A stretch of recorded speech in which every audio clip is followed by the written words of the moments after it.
Well, yesterday we got our horizontal tank recertified, good for another 5 years, and we soap and water bubble tested all the connections inside and out, found no propane leaks. Let me get a flashlight here.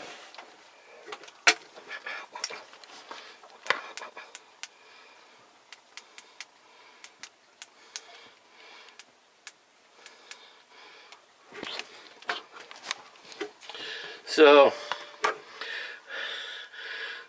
no leaks there. We got inside the stove and checked in there. No leak in there.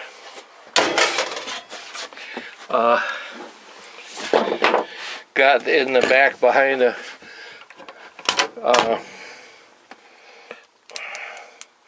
refrigerator and checked in here. I guess this light needs to be recharged. So we found this terminal strip down here, and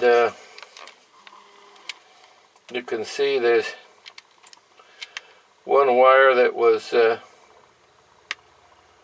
loose there, not properly crimped, so we'll check all of them. And something is running on a pair of tiny little speaker wires. Well, this is all connected to a single circuit with a 15 amp fuse, so that's absolutely unacceptable. I'm not sure what's running on that, but I suspect that it's this fan up here. So we'll change that out. Here's the primary wiring, it's quite heavy.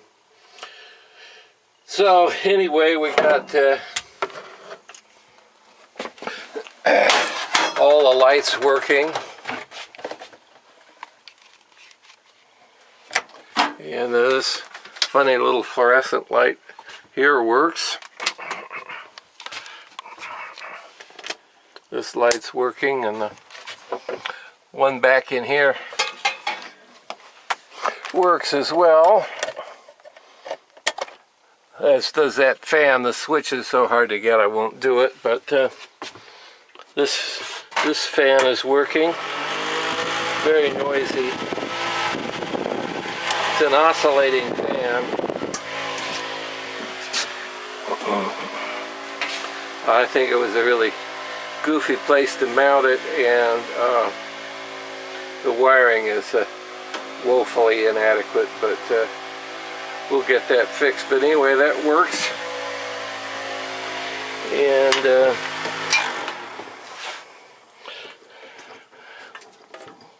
pressure water works.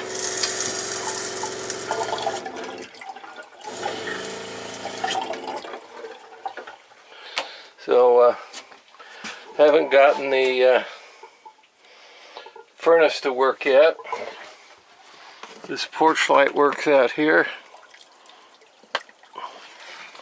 So there's 1, 2, 3, 4, 5 working lights, 2 fans, water pump, and so not too bad. I got to identify all those circuits down on that terminal strip, and I think I'll undo each pair of wires one at a time and find out what goes off, and recrimp the wires, put them back on. I probably should solder them, but I guess I'll recrimp them.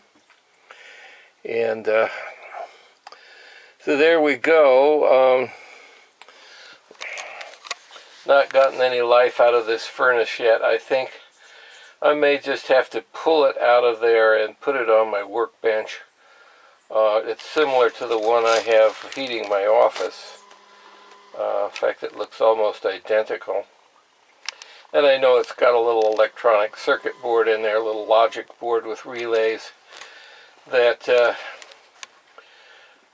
turn the fan on, tells the igniter to go on until it gets a signal from the thermocouple, and then this thing right here is a double solenoid valve, one for the pilot and one for the main gas burner.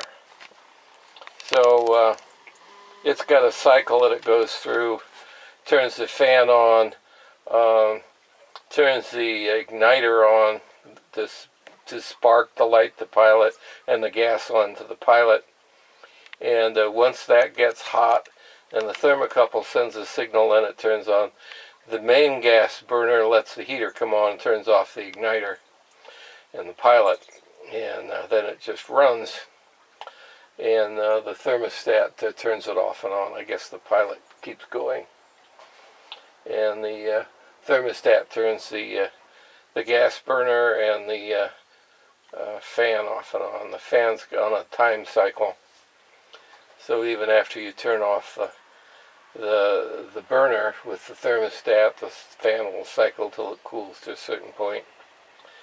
And it's got an over temperature protection device in there, and that gets too hot, it'll turn it off, and a whole bunch of hoo-ha. But anyway, I'm not hearing any clicking of the igniter. Not hearing anything, so we gotta make sure it's getting 12 volts. And if it doesn't work, I'll take it on the workbench and work on it there, where I can see all its guts and know what it's doing. But oh, I didn't say the stove is working. That was the first thing we got working yesterday after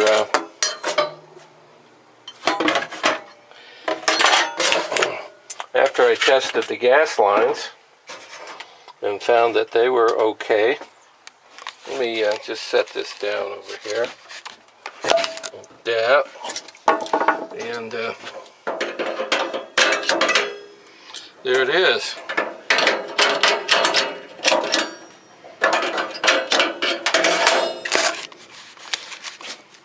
Just like downtown. So I think this is a new stove. It looks new. There's no food stains on it. There was no food inside it when I lifted the lid up. Still got all its little labels.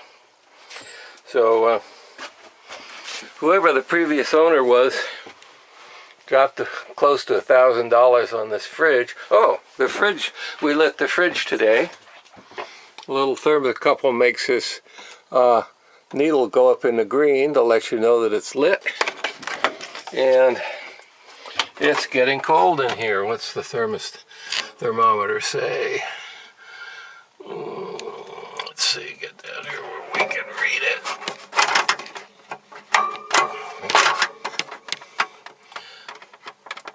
Well, I don't know, the camera can't read it, but I can. There it is. And right now it's a little bit below 40 degrees in there. So, it's cold in there. It's getting cold down in here. It started up today about 11:30. And it's been running on max for 3 hours. So it's starting to get actually cold in there. So we have running water, stove, refrigerator, and lights and fans. So the one thing we don't have yet is heat. And the radio's not working either. I think that was the most Joe McGee of the wiring things in here, so that'll have to be redone completely or removed. I don't know which. It's there, they've cut a hole, the speakers are mounted. Might as well make it work. But anyway, there we go. Not too shabby for a day and a half's worth of work. I was very pleased yesterday to you have to remove that horizontal propane tank to get it filled, and I was very pleased that they were able to recertify it in a hurry and fill it and put it back in here and didn't take long to find the gas fittings and soap test them and make sure everything was good. And we soap tested everything but the fridge. I forgot to do the fridge, and did that today and lit it, and lit right up with no drama. Took a minute or two to purge the gas out of the line, and just you hold down the button on the right, and that lets the gas go through the pilot, and then you push the button on the left. That's a piezo starter, lighter, and I don't know, it took about a dozen button pushes, you know, and a minute of holding down the button before the gas was actually coming out and it lit. But then the little needle came right up, and you could tell that it had lit. And you hold the button down for about another minute until the thermostat's good and warm and needle's in the green, let go, and you're good. That's all there is. It's a gas fridge, so it doesn't make a sound, and never will. So that's good. I have no idea what the gas consumption is like. It says it's 1,000 BTU. It's about the fifth of a smallest air conditioner you could buy. So if it was running on AC, I think it takes 1.4 amps. That's about 120 48, 160, 170 watts, something like that. Probably uses less. And I don't know how you convert that to that or BTUs into fuel consumption. I guess you just look it up in the manual and see how many grams an hour it burns and convert that to gallons or pounds or something. 20 pounds of propane is 4.5 or 5 gallons, so it's about 4 gallons a pound. And no, it's about 4 pounds per gallon.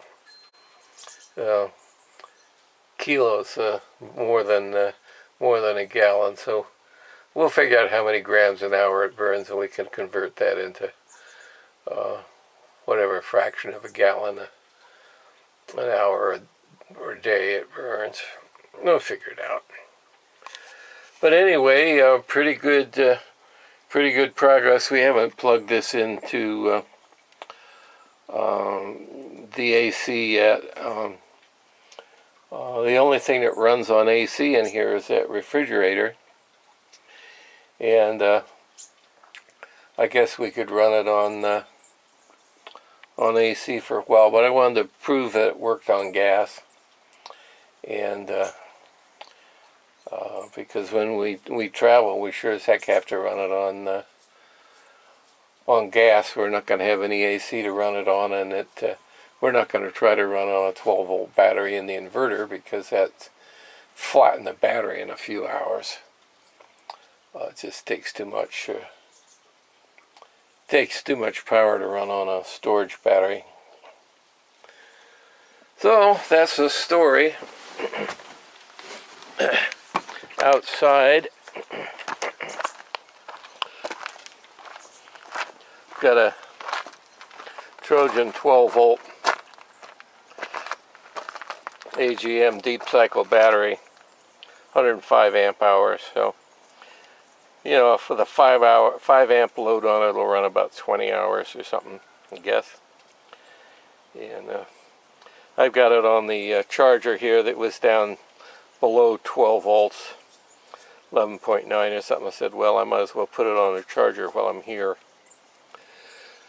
So, I don't know, we're fooling around in here trying to dope this relay out, and I think that it was intermittent, and I think it was this fuse holder was giving us the problem, because things weren't coming on and wiggled wires until they did. So But I want to clean up this mess. I think I want to replace this this solenoid with a rotary type marine, A, B, and both kind of switch. Gives you positive off, which we don't have now, and lets you control which batteries you're going to use. I think it'd be a far better situation to have than this goofy relay. So that's the situation. But anyway, very pleased that I didn't have to shell out $150 or more for a new tank. So that's good for another 5 years, and I was glad to find that it was all copper gas plumbing inside, no Joe McGee rubber hoses or anything like that, and I'm sure that's the original plumbing and done well.